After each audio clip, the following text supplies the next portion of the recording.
There's an ant in a forest in Malaysia right now that is deliberately walking toward danger, not running from it, toward it.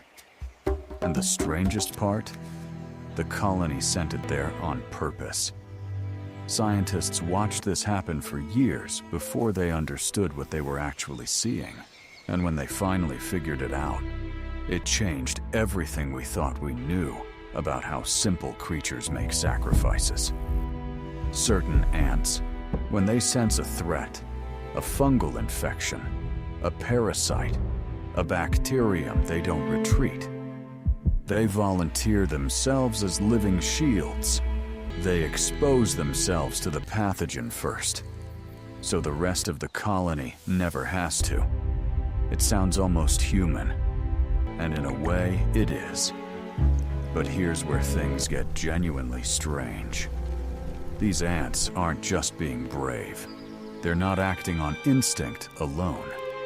What they're doing is far more calculated than that, and it involves a biological system so precise, so intentional, that researchers had to rethink what the word immune system actually means for a colony. Because what an ant colony has isn't quite what you'd expect.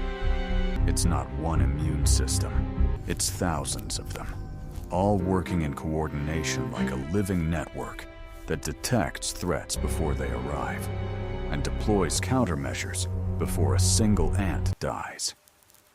And somewhere inside that network, there are ants whose entire purpose is to be infected first. Scientists call them social immunizers, and their job is extraordinary. When a threat appears near the nest, a fungal spore, a pathogen on the ground, certain workers approach it before it spreads. They pick it up, carry it on their bodies, and then do something that sounds almost self-destructive. They return to the colony. Now, at first glance, that seems like the worst possible thing they could do. You've just found an infection, and you're bringing it home. But this is where the ant's biology becomes something you really weren't expecting. Because those ants don't just carry the pathogen back. They carry it back in controlled doses. Their bodies process a tiny amount of exposure just enough, and then they share that exposure with nestmates through a process called trophallaxis. That's the exchange of fluids between ants, mouth to mouth. It sounds alarming, but what it actually does is prime the immune systems of the entire nest. Think of it like a vaccine. Except the ant is the syringe. But this raises an obvious question. What happens to the ant that was exposed first? Some of them survive. Their immune systems are stronger than expected, and researchers believe that's not accidental. There's growing evidence that colonies may select which workers get sent to the front line based on their biological resilience. The ants most likely to survive partial exposure are the ones most likely to be chosen. How the colony identifies those ants without any central brain, without any commander, is still one of the most unsolved mysteries in entomology. But the more you look at this system, the more it looks less like instinct and more like strategy. Here's a comparison that puts this in perspective. The human immune system takes days, sometimes weeks, to respond to a new pathogen it's never seen. An ant colony can begin coordinating a defense response in hours, and it doesn't make mistakes the same way. In 2018, a team of researchers at the University of Lausanne published findings that showed ant colonies don't just react to infections, they predict them. When even a small number of ants in the outer regions of the colony were exposed to a fungal threat, the entire network began changing its behavior before the infection had a chance to spread inward. Workers near the queen moved away from her, Nurses stopped contact with foragers. The colony quarantined itself from the inside based on chemical signals traveling through the nest. It wasn't panic, it was protocol. And the most unsettling part of that protocol? There's a specific type of ant that disappears during outbreaks. The sick ones leave. When an ant detects through chemical cues in its own body that it is too infected to recover, it does something remarkable. It walks away from the colony voluntarily, away from the nest, away from the queen, away from everything it has spent its entire life protecting. It finds a place to die alone. Not because it was expelled, not because other ants drove it out, because it chose to go. There's no word in biology that fully captures what this is. It's not altruism in the human sense. The ant has no concept of sacrifice. It doesn't feel noble about what it's doing. But the effect is identical to nobility. It gives its life not in a dramatic moment, but quietly, alone, in the soil, far from the colony it saved. And here is where the story becomes something even more layered. Because not all pathogens play by those rules. There is a fungus, Ophiocordyceps unilateralis, the zombie ant fungus.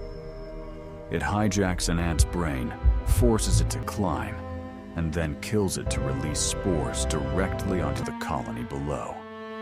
But what most sources leave out is the counter-response the colony has developed against it. Because the colony knows this fungus exists, and it has a system specifically designed to stop it. Researchers found that ants infected with Ophiocordyceps are detected by their nestmates before the behavioral symptoms begin. Before the ant starts climbing, before it acts strange, before any visible sign of infection. The other ants can smell it happening. And what they do next is one of the most precisely coordinated behaviors in the insect world. Healthy ants surround the infected individual. They begin grooming it, not gently, but aggressively, using secretions from their own bodies that contain antimicrobial compounds. They're not trying to help it. They're trying to sterilize it, to strip the fungal spores off its body before the infection completes its cycle. If that fails, the infected ant is carried out of the nest, alive, and placed far enough away that even when the fungus eventually kills it, the spores won't reach home. The colony has, essentially, developed a protocol for every stage of this threat: detection, intervention, containment, removal. No hospital in the ancient world was this systematic. And here's the detail that tends to stop researchers cold. The ants doing the grooming, the ones making direct contact with an Ophiocordyceps infected individual, are at serious risk of exposure themselves. And yet, they don't hesitate. Studies show that these groomer ants develop elevated immune responses after repeated exposure, as if the act of defending the colony is also training their own biology to resist the threat more effectively. They're not just protecting the colony, they're getting stronger by doing it. And this brings up a question that nobody in this field has fully answered yet. Is this learning? Not learning the way we learn. Not with memory, not with language, not with experience stored in a single mind, but learning distributed across thousands of bodies, accumulated over thousands of generations, encoded in chemistry and behavior, so refined that it borders on something we don't have a proper name for yet. Because here's what the science increasingly suggests. The colony isn't just a group of ants. It's a superorganism, a single entity, distributed across thousands of bodies. And its immune system isn't located in any one ant. It's in the relationships between them, in the chemical conversations happening constantly, invisibly, across the entire nest. Remove one ant, and the system barely notices.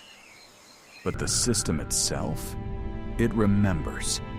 It adapts. It gets better at surviving every time it survives. Some biologists now argue that the colony is the organism, that the individual ant is closer to a cell than to an animal, that what we've been calling ant behavior this whole time is actually organ function. And if that's true, then the ant that walks away to die alone in the soil isn't being selfless. It's just a cell doing what cells do, keeping the body alive. So the next time you see a line of ants crossing your kitchen floor, moving in that quiet, purposeful way, just remember, you're not looking at individuals making small decisions. You're looking at a single thing, thinking. And somewhere in that line, there's probably one ant who already knows what it's willing to do if things go wrong. The question is whether we do the same.